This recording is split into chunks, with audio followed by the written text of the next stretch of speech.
మనలను ఈ శిలువ ధ్యాన గుడారములో ఈ పరిశుద్ధ బుధవారపులోనికి ప్రభు మనలను ప్రవేశపరిచి ఈ దినము ఇలాగూ ఆయన సన్నిధిలో ఉండగలిగే భాగ్యమును ప్రభువు మనకు అనుగ్రహించిన వారై ఉన్నారు. ఆయనకే నిండు మహిమ ఘనత ప్రభావములో యుగ యుగములో ఆయనకు మెండుగా కలుగును గాక. ఆమేన్.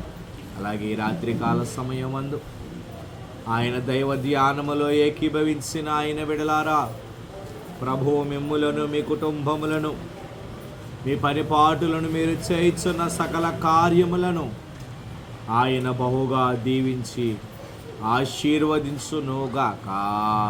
ఆమేన్. కొద్ది నిమిషాలు పరిశుద్ధ గ్రంథములో నుండి దేవుని యొక్క వాక్యమును ధ్యానము చేద్దామండి. లోకాసు వార్త ప్రియులారా 23వ అధ్యాయం అండి. లోకాసు వార్త 23వ అధ్యాయము 46వ వచనమును చదువు. అప్పుడు యేసు గొప్ప శబ్దముతో కేకవేసి, తండ్రి, నీ చేతికి నా ఆత్మను అప్పగించుకొనుచున్నాను నేను.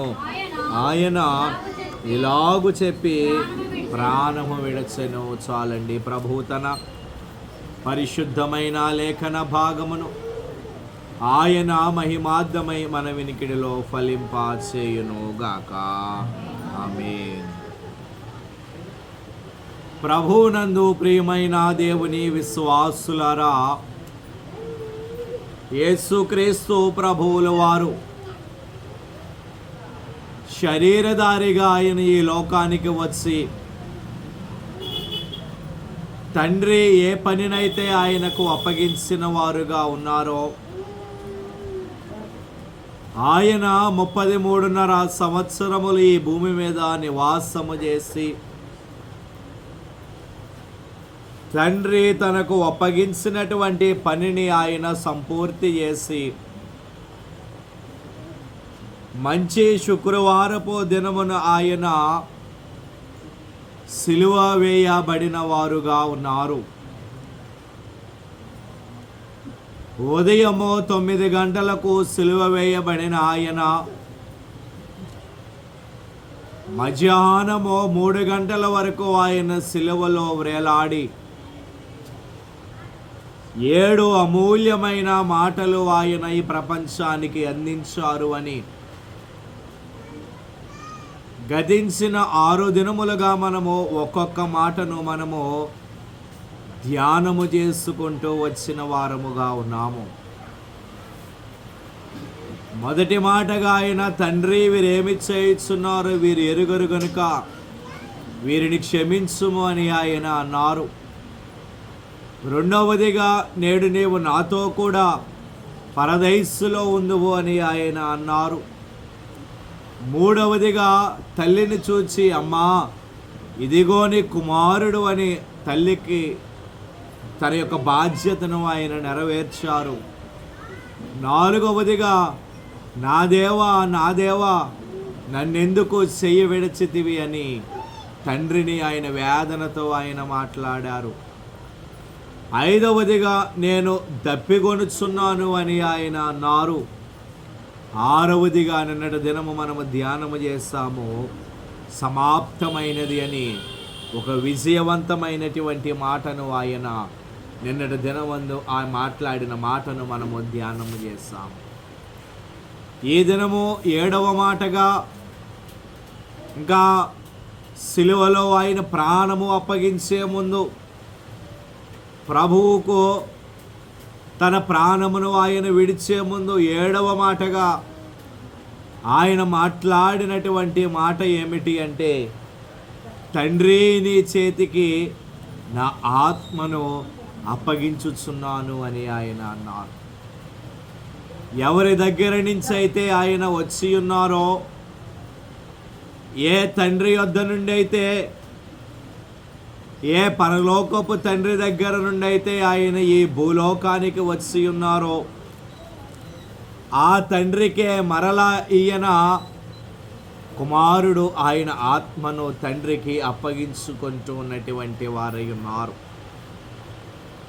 ఎందుకు ఆయన తండ్రికి ఆయన ఆత్మను అప్పగించారండి?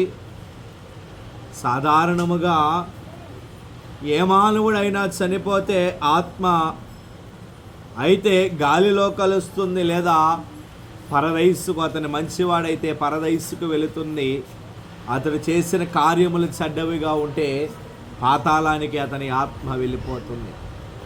కానీ యేసుక్రీస్తు ప్రభువుల వారు కుమారునిగా ఆయన ఈ లోకానికి వచ్చినటువంటి ఆయన ఆత్మను ఎందుచేత ఆయన తండ్రి చేతికి ఆయన అప్పగించారు? దానిలో కూడా కొన్ని ఆంతర్యములు ఉన్నవి ప్రియమైనటువంటి వారలారా. తండ్రి చేతికే కుమారుడు ఆయన ఆత్మను అప్పగించడానికి ఆయనలో కొన్ని ఆంతర్యములు ఉన్నటువంటివై ఉన్నవి. అసలు ఎందుకు ఆయన కుమారుడు తండ్రికి ఆయన ఆత్మను అప్పగించారో రాత్రికాల సమయమందు క్లుప్తముగానే మనము ధ్యానము చేసి వాక్యాన్ని ముగింపులోనికి తీసుకుని వస్తానండి. 23వ అధ్యాయము 34వ వచనాన్ని చదువుకుందాం. యేసు, తండ్రి, వీరేమి చేయుచున్నారో వీరు ఎరుగరు గనుక వీరిని క్షమించుమని చెప్పాను. చాలండి. చదువుబడిన లేఖన భాగములో కుమారుడు తండ్రితో మాట్లాడినటువంటి మొదటి మాట మనకి కనపడుచున్నటువంటిది అయి ఉన్నది. ఆయన తండ్రితో మొదటి మాట ఆయన మాట్లాడారు. అలాగే అదే తండ్రితో ఆయన మరలా చివరి మాట కూడా తండ్రితోనే ఆయన మాట్లాడుచున్నటువంటి వారై ఉన్నారు. అనగా ఇక్కడ కుమారుణ్ణి అంతగా హింసించినందుకు కుమారుణ్ణి సొంత రక్షకునిగా అంగీకరించమని ఈ లోకమునకు తండ్రి తన కుమారుణ్ణి పంపిస్తే ఆయన సొంత ప్రజలు యూదులైనటువంటి వారు ఏం చేశారు? ఆయనను హింసించారు, కొరడాలతో కొట్టారు, ముఖము మీద ఉమ్మివేశారు, కడకు 3 మేకుల మధ్య ఆయనను వేలాడదీసిన వారుగా ఉన్నారు.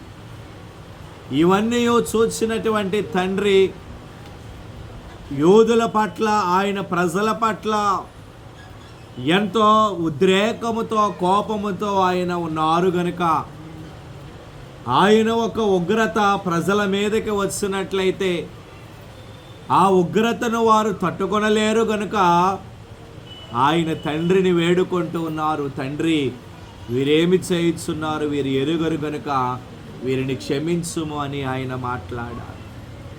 అనగా ఆ మాటలో మనకు ఏమి కనపడుచున్నది అంటే తండ్రి కుమారుల మధ్య ఉన్నటువంటి ఒక గొప్ప బాంధవ్యము మనకి ఆ మాటలో మనకి కనపడుచున్నటువంటిదై ఉన్నది.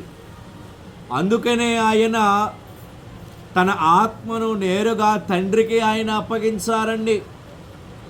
తండ్రితో గొప్ప బాంధవ్యాన్ని ఆయన కలిగి ఉన్నారు కనుక ఏ తండ్రి దగ్గర నుంచి అయితే ఆయన ఈ లోకమునకు ఆయన వచ్చిన వారుగా ఉన్నారో ఆయనతో గొప్ప బాంధవ్యమును ఆయన కలిగి ఉన్నారు కనుక తండ్రికి తన ఆత్మను ఆయన అప్పగించిన వారుగా ఉన్నారు. తండ్రితో బాంధవ్యము కలిగి లేకపోతే ఆ ఆత్మను ఆయన అప్పగించేవారు కాదేమో, నేను మరణిస్తున్నాను అని చెప్పి ఆయన మరణించవచ్చును. కానీ ప్రత్యేకముగా ఆయన మాట్లాడారు, తండ్రి నీ చేతికి నా ఆత్మను అప్పగించుచున్నాను అని ప్రత్యేకముగా ఆయన చెప్పారు. అంటే తండ్రితో ఉన్నటువంటి బాంధవ్యమును మనకు అక్కడ ఆయన కనపరుచుచున్నారు. అలాగే ఈనాడు మనకందరికీ తండ్రి ఆయనే, పరలోకమందున్న తండ్రి ఆయనే గనుక మనము ఆయనకు ఏమి సమర్పణ చేయాలి అంటే మన యొక్క ప్రాణాత్మ శరీరములను మనము దేవునికి సమర్పణ చేయవలసిన వారముగా ఉన్నాం.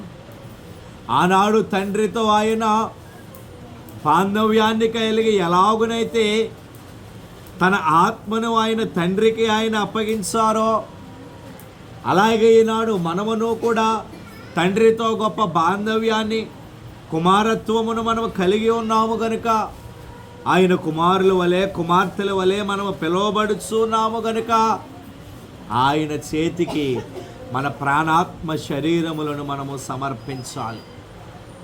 మన ప్రాణమును, ఆత్మను, శరీరమును మనము దేవునికి సమర్పణ చేయాలి. ఈ లోకములో ఉంటే మన ఆత్మ శరీరాలను మనము కాపాడుకోలేమండి. ఇది మలినమైనటువంటి లోకము గనుక వాటిని మనము కాపాడుకోలేము గనుక మనము తండ్రి చేతికి వాటిని అప్పగించి మనము మన యొక్క బాధ్యతను మనము నెరవేర్చవలసిన వారముగా ఉన్నాము. దేవునికి స్తోత్రం. కనుక ఆయన తండ్రికి ఎందుకు ఆయన ఆత్మను అప్పగించారు అంటే, తండ్రితో గొప్ప బాంధవ్యమును ఆయన కలిగి ఉన్నారు గనుక ఆయన ఆత్మను ఆయన అప్పగించారు. రెండవదిగా చూచినట్లయితే కీర్తనల గ్రంథం అండి, 31వ కీర్తన ప్రియులారా, 31వ కీర్తన అండి, 5వ వచనం అండి. నా ఆత్మను నీ చేతికి అప్పగించుచున్నాను, యెహోవా సత్యదేవా నన్ను విమోచించువాడవు నీవే, నేను యెహోవాను నమ్ముకొని ఉన్నాను. చాలండి. చదువుబడిన లేఖన భాగములో భక్తుడైన దావీదు గారు ఒక ప్రవచనమును ఆయన వ్రాయిస్తున్నటువంటి వారై ఉన్నారు. ఏమిటి ఆయన వ్రాయిస్తున్నటువంటి ప్రవచనము అంటే, నా ఆత్మను నీ చేతికి అప్పగించుచున్నాను అని ప్రభువు మాట్లాడినటువంటి 7వ మాటను ఎప్పుడు ఆయన వ్రాయిస్తున్నారు?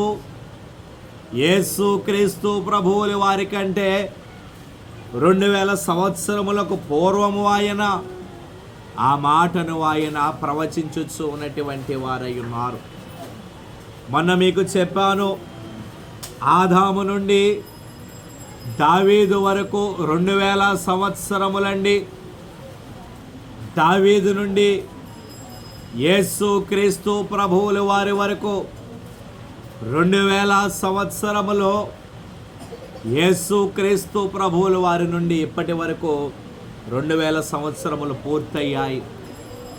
2000 సంవత్సరములు పూర్తయ్యి 2025వ సంవత్సరములో మనము ఉన్నాము గనుక దావీదు ఎప్పుడు ప్రవచించాడు ఆ మాటను? ఆయన జన్మించడానికి, ఆయన మరణించడానికి 2000 సంవత్సరములకు పూర్వమే దావీదు ఆ మాటను ప్రవచించిన వారుగా ఉన్నారు. గనుక రెండవదిగా ఆయన ఎందుకు తండ్రికి ఆయన తన ఆత్మను ఆయన అప్పగించారు అంటే, ప్రవచనాలు నెరవేర్పు కొరకు ఆయన ఆ ఆత్మను అప్పగించిన వారుగా ఉన్నారు. దేవునికి స్తోత్రం. ప్రవచనాలు నెరవేర్చబడడానికి ఆయన ఆ ఆత్మను తండ్రికే ఆయన అప్పగించిన వారుగా ఉన్నారు. యేసు క్రీస్తు ప్రభువుల వారండి, ఆయన జీవితమంతయు కూడా ప్రవక్తలు ఎలాగున ప్రవచించారో అలాగునే ఆయన యొక్క జీవనమును ఆయన కొనసాగించారు. ప్రవక్తలు ఏ రీతిగానైతే ఆయన గురించి ప్రవచించారో, ఏ రీతిగానైతే ప్రవక్తలు ఆయన గురించి మాట్లాడారో, ఆయన గురించి ప్రవచనాలు రాశారో, ఆ ప్రవచనాలు నెరవేర్చబడులాగున ఆయన జీవించిన వారుగా ఉన్నారు. కడకు ఆయన మరణించేటప్పుడు కూడా ఆ ప్రవచనము నెరవేరబడులాగున, ఇదిగో తండ్రి నీ చేతికి నా ఆత్మను అప్పగించుచున్నాను అని ఆయన అన్నారు. ఏ పని చేసినా ఆయన ప్రవచనాలు నెరవేర్చబడులాగునే ఆయన పని చేశారండి. కడకు ఆయన శ్రమలు కూడా పాత నిబంధన గ్రంథములో ప్రవక్తలు ప్రవచించిన లాగునే ఆయన శ్రమలు కూడా ఆయన అనుభవించిన వారుగా ఉన్నారు. కనుక ఎందుకు ఆయన ఆత్మను తండ్రికి అప్పగించారు అంటే ప్రవచనాలు నెరవేరబడులాగున ఆయన ఆత్మను అప్పగించారు. మూడవదిగా యోహాను సువార్త అండి, 10వ అధ్యాయము. యోహాను సువార్త 10వ అధ్యాయము 27వ వచనము నుండి అండి. నా గొర్రెలు నా స్వరము వినును, నేను వాటిని ఎరుగుదును, అవి నన్ను వెంబడించును, నేను వాటికి నిత్య జీవమనిచ్చుచున్నాను గనుక అవి ఎన్నటికి నశింపవు, ఎవడును వాటిని నా చేతిలో నుండి అపహరింపడు. వాటిని నాకిచ్చిన నా తండ్రి అందరికంటే గొప్పవాడు గనుక నా తండ్రి చేతిలో నుండి ఎవడును వాటిని అపహరింపలేడు. చాలండి. చదువుబడిన లేఖన భాగములో కుమారుడు తండ్రిని గురించి, ఎందుకు ఆయన ఈ లోకానికి వచ్చి ఉన్నారో ఆయన మాట్లాడుచున్నటువంటి వారై ఉన్నారు. నా గొర్రెలు నా స్వరము వినును, నేను వాటిని ఎరుగుదును, అవి నన్ను వెంబడించును, నేను వాటికి నిత్య జీవమనిచ్చుచున్నాను గనుక అవి ఎన్నటికి నశింపవు, ఎవడును వాటిని నా చేతిలో నుండి అపహరింపడు. అయితే వాటిని నాకిచ్చిన తండ్రి, ఏ ఆత్మలనైతే తండ్రి నాకు ఇచ్చారో, ఏ తండ్రి అయితే నాకు ఇచ్చారో ఆయన అందరికంటే గొప్పవాడు గనుక నా తండ్రి చేతిలో నుండి ఎవరునో వాటిని అపహరింపలేడు అని ఆయన అంటూ ఉన్నారు. కనుక దాని భావం ఏమిటి అంటే తండ్రి చేతిలో భద్రత అనబడేది ఉన్నది. తండ్రి చేతిలో భద్రత అనబడేది ఉన్నది కనుక ఎవరునో తండ్రి చేతిలో నుండి వాటిని అపహరింపలేడు అని ఆయన అంటూ ఉన్నారు. కనుక మూడవదిగా ఎందుకు ఆయన తండ్రికి తన ఆత్మను అప్పగించి ఉన్నారు అంటే తండ్రి చేతిలో భద్రత ఉన్నది కనుక ఆయన ఆత్మను భద్రముగా తండ్రికి ఆయన అప్పగించిన వారుగా ఉన్నారు. దేవునికి స్తోత్రం. తండ్రి చేతిలో భద్రత అనబడేది ఉన్నది కనుక ఆ ఆత్మని ఇంకా ఎవరును అపహరింపలేరు. ఇప్పుడు సాతానుడు వచ్చినా సాతానుడు ఎన్నో రీతులుగా యత్నము చేస్తాడు ఆ ఆత్మను అపహరించడానికి. యేసును సమాధిలో నుండి లేవకుండా చేయడానికి ఎంతోమంది విరోధులను సాతానుడు లేవనెత్తాడు, పురుగొలిపాడు వారిని. కానీ వారి ఎన్ని పన్నాగములు పన్నినా ఆత్మ నేరుగా తండ్రి చేతిలోనికే వెళ్ళినది ప్రియులార. ఎందుకంటే ఆయన అన్నారు, తండ్రి నీ చేతికి అప్పగించుచున్నాను అన్నారు కనుక ఇంకా ఆయన వశమైపోయినది ఆత్మ. ఆయన చేతిలో భద్రత అనబడేది ఉన్నది కనుక ఆయన ఆత్మను అప్పగించారు. కనుక మనమును కూడా మన ఆత్మను తండ్రి చిత్తానికి, తండ్రి చేతికి మనము అప్పగించాలి. ఆయన చేతిలోనే మనకు భద్రత, ఆయన ద్వారానే మన ఆత్మకు భద్రత. లేదంటే ఈ లోకములో సాతానుడు మన ఆత్మను అపహరించుకుని వెళ్ళిపోతాడు. మన హృదయములో పడిన విత్తనములను అవి నాటకుండా సాతానుడు గురుగులను మొలిపించి విత్తనాలను అతడు ఎత్తుకుపోతాడు. కనుక మన ఆత్మలు తండ్రి చేతికే మనము అప్పగించాలి. ఆయన చేతిలో భద్రత అనబడేది ఉన్నది కనుక తండ్రి ఆయన ఆత్మను తండ్రి చేతికి ఆయన అప్పగించిన వారుగా ఉన్నారు. ఇక నాలుగవదిగా చూసినట్లయితే యోహాను సువార్త అండి, 10వ అధ్యాయము.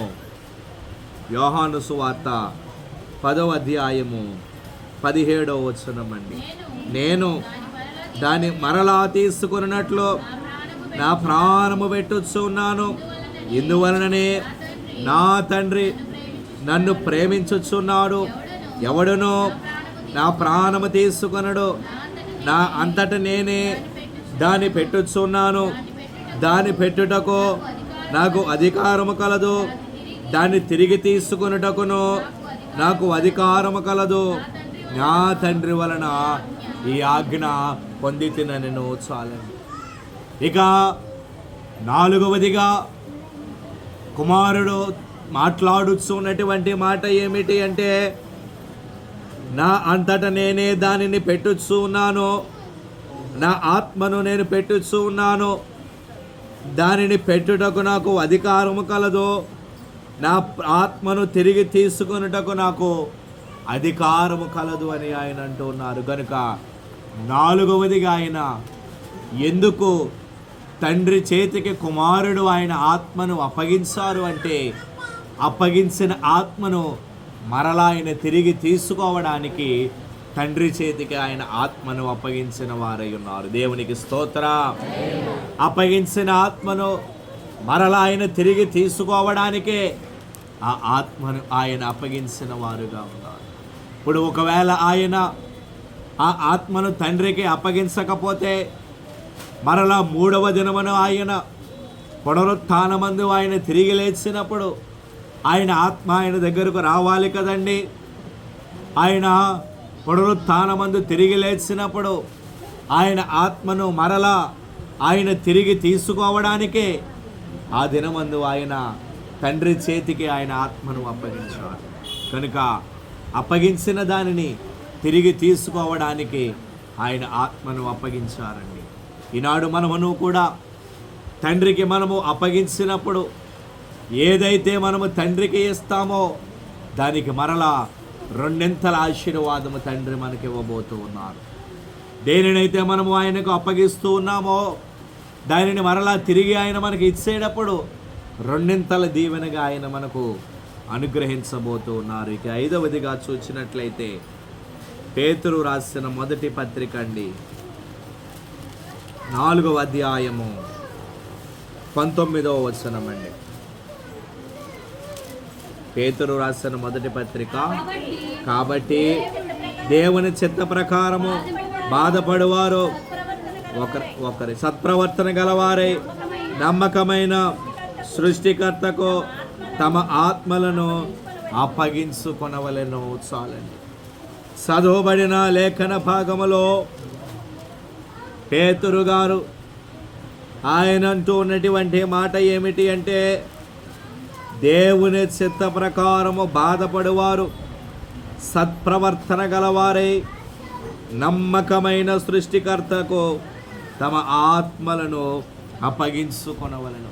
అనగా దాని భావము ఏమిటి అంటే, యేసుక్రీస్తు ప్రభువుల వారు ఎలాగునైతే తండ్రి చేతికి ఆయన తన ఆత్మను అప్పగించారో, ఆయన ఒక మాదిరిని ఆయన మనకు కనుపరిచి, ఆయన ఒక మాదిరిని ఆయన మనకు చూపించి ఆయన పరలోకానికి ఆయన వెళ్ళిపోయారు.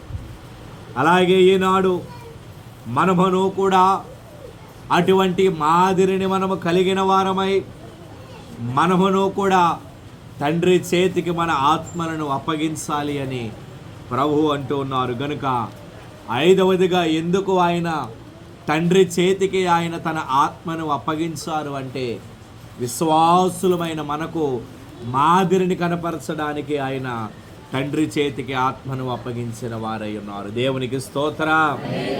మనకి మాదిరిని కనపరచడానికే ఆయన ఆత్మను అప్పగించారు. ఆయన స్వరూపమును ధరించుకున్నటువంటి మనము ఆయన ఎలాగునైతే మనకు మాదిరిని కనపరిచిన వారుగా ఉన్నారో, మనమును కూడా అట్టి మాదిరిని మనము ఎరిగిన వారమై ఆయన విశ్వాసులముగా ఉన్నటువంటి మనము, ఆయన స్వరూపమును ధరించుకున్నటువంటి మనము తండ్రి చేతికి ఎలాగునైతే ఆయన ఆత్మను అప్పగించిన వారుగా ఉన్నారో, మనమును కూడా అలాగున తండ్రి చిత్తానికి, తండ్రి హస్తానికి మన ఆత్మలను అప్పగిందాము. ఆయన ద్వారా వచ్చే 2 ఆశీర్వాదమును తిరిగి మరలా మనం పొందుకుందాము. ప్రభు కృప ఆయన రాకడ వచ్చు పర్యంతము మీ ఎల్లరికూ తోడయుండునుగాక. ఆమేన్. మోకరిద్దామండి, ఆయన ధ్యానములోనికి వెళదాము. ప్రియులారా, అందరము కూడా మోకరిద్దామండి. సిలువలో, ఆ సిలువలో ఆ ఘోర కల్వరిలో తొలువల మధ్యలో వేలాడిన యేసయ్యా, తొలువల మధ్యలో వేలాడిన యేసయ్యా, బలి అయిన యేసయ్యా, బలి అయిన యేసయ్యా, నిలువెల్ల నలిగితివా, నీవెంతో అలసితివా, నిలువెల్ల నలిగితివా, నీవెంతో అలసితివా, సిలువలో ఆ సిలువలో ఆ ఘోర కల్వరిలో తొలువల మధ్యలో వేలాడిన యేసయ్యా, తొలువల